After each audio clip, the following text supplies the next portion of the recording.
Grandma, look. Grandma, we won the lottery. Now, let me see here. 4, 32, 33, 245, 21. You got all 6 numbers. Lucky people who found the best things in thrift shops. Treasures worth thousands or even millions of dollars turn up at secondhand shops every so often. Ever find yourself attracted to an item at a thrift store, but you're not sure why? Maybe you have a good eye for value and are on your way to making the next unbelievable flea market find. Here are the lucky people who found the best things in thrift shops. By the way, make sure to click that subscribe button to stay up to date with all of our engaging videos, and use that trigger finger by smashing the like button. Now let's get into it. Zachary Bodish. When Zachary Bodish was browsing through a Columbus, Ohio thrift store in 2012, he came across an old poster for a Pablo Picasso art exhibit. Thinking it was a cool-looking reproduction, Bodish decided to snag it for $14.14. After looking closely at some of the red markings on the poster and doing a little research, Bodish realized that what he had on his hands was possibly a signed Picasso print. He was able to get a pretty darn good return on his $14. That was after he sold the poster for $7,000. Laura Stouffer. Art dealer and collector Laura Stouffer enjoyed nosing around in secondhand stores. On a 2007 visit to a thrift shop in Summerville, South Carolina, she found a framed print of a painting from the mid-1800s. She liked it, and it didn't cost much, so she bought it and took it home. That's where she discovered that the print was hiding something much more valuable. Lurking between the art and its cardboard backing was an original movie poster from the 1930s Oscar winner, All Quiet on the Western Front. Estimates put the poster's value at up to $20,000. A German student. A German student was literally sitting on a fortune. In 2006, she bought an old sofa bed at a flea market in Berlin for $215, and she apparently used it just as seating for a while. Once she finally pulled out the bed, she found a painting inside.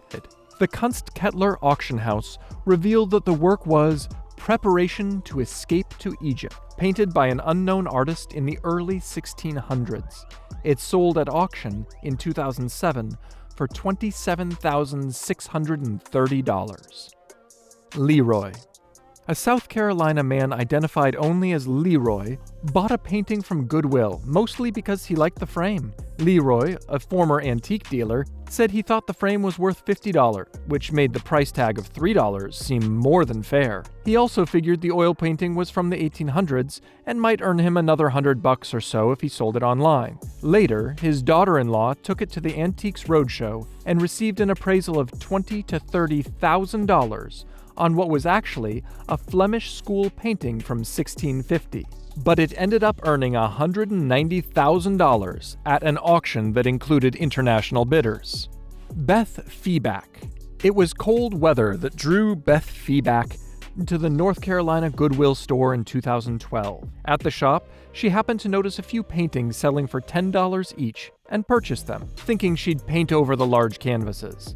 But a friend recommended that she do some research first. When Feeback finally got around to doing that months later, she was surprised to learn that one of the works was Vertical Diamond by 20th century abstract artist Ilya Bolestovsky. The painting eventually sold for $34,375. Zach Norris. Unlike many people who are astonished to learn the real value of the treasures they find at secondhand stores, Zach Norris knew exactly what he had discovered at Goodwill in Phoenix, Arizona. A vintage wristwatch lover, Norris was digging around through a box of old watches in 2015 when he discovered a 1959 Jaeger LeCouture deep sea alarm watch. Knowing that only 900 had been made, he gladly paid $5.99 for the timepiece. After having it authenticated, Norris sold the watch to a buyer who offered $35,000 cash, plus a $4,000 Megaspeed Master watch. Thea Jordan. When a British woman named Thea Jordan bought a sparkly brooch for the equivalent of around $31 in 2011, she just thought it'd be a cool addition to her 4-year-old daughter's toy box.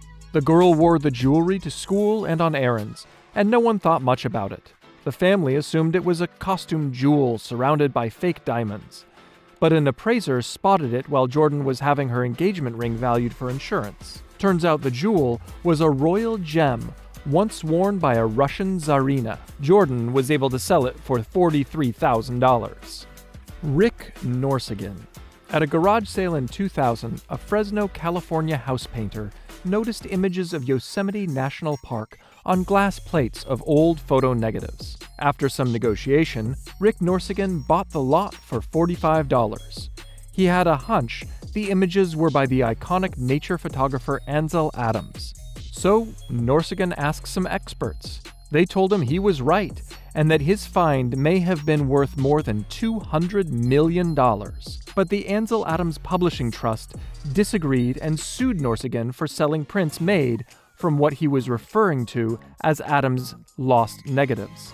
The painter eventually had to stop using the Adams name. John Richard. In 2012, John Richard stopped into an Oxfam charity store in UK and spotted the face of Elvis Presley staring back at him from the side of a handbag. He was intrigued and bought it for around $30. Markings indicated the Elvis bag was produced by Irish designer Philip Tracy. So months later, Richard took it to Philip Tracy's shop in London to learn more. It turned out the celebrity design was by pop artist Andy Warhol. Richard was told the bag was one of only 10 ever made, and that it was worth £350,000, more than $450,000. A buyer at a London junk sale. Sotheby's in 2017 auctioned a diamond ring that the owner had bought decades earlier at a London junk sale for about $13. Due in part to the low price for the ring, the buyer had always assumed it was costume jewelry. After wearing it out shopping, and to do the chores over the years, she finally had it appraised. It was then that she discovered it was actually a 26-carat diamond, cut in the 1800s, and worth around $455,000. A bargain hunter. A bargain hunter who picked up a $20 teapot in an online auction was shocked to find out that it was no run-of-the-mill piece of porcelain. What the buyer had was one of the first pieces of porcelain created in America. It was the work of British potter John Bartlam, who was a highly regarded artisan nearly 250 years ago. Very few examples of Bartlam's work survived the American Revolution. Though broken, the teapot sold at a 2018 auction for around $806,000. Randy Guijaro. Randy Guijaro was looking through boxes at a Fresno, California curio shop in 2010 when he discovered old tin-type photographs that he bought for $1 apiece. The more he looked at one of them, the more he recognized one of the figures. Upon doing some research, Guijaro discovered his hunch was correct, and that the figure playing croquet was indeed the famous outlaw Billy the Kid. The other men in the photo were members of Billy's gang, one of the only 2 authenticated pictures of Billy the Kid in existence. It's been appraised for $5 million. A scrap metal dealer. A scrap metal dealer got an amazing bargain when he paid $14,000 for an ornate golden egg at a flea market. He planned to have it melted down and hoped to net a small profit, but he did some Googling first and found a 2014 article describing the hunt for a long-lost Fabergé egg made for Russian royalty in the late 1800s. The scrap dealer took his egg to a Fabergé expert, an antique dealer in London, who confirmed it was the real deal. The egg was later sold for an undisclosed amount. Estimates put its value at $33 million. Terry Horton. Terry Horton bought what she thought was a huge, ugly painting for $5 at a gag gift to cheer up her friend in 1992. The friend had no room for it, so Horton took it back home. When she tried to unload it at a garage sale, an art teacher told her that she should check it out to make sure it wasn't a Jackson Pollock. Horton ultimately hired a forensics specialist who found a fingerprint from the famed splatter painter on the piece and traced the paint to his studio. Horton has been offered $9 million for the painting, but she wants $50 million. Which among these things perked your interest? Let us know in the comments section below. And hey, if you've enjoyed the video, don't forget to like and subscribe our channel so we continue giving you the best contents. Thanks for watching. See you in the next video.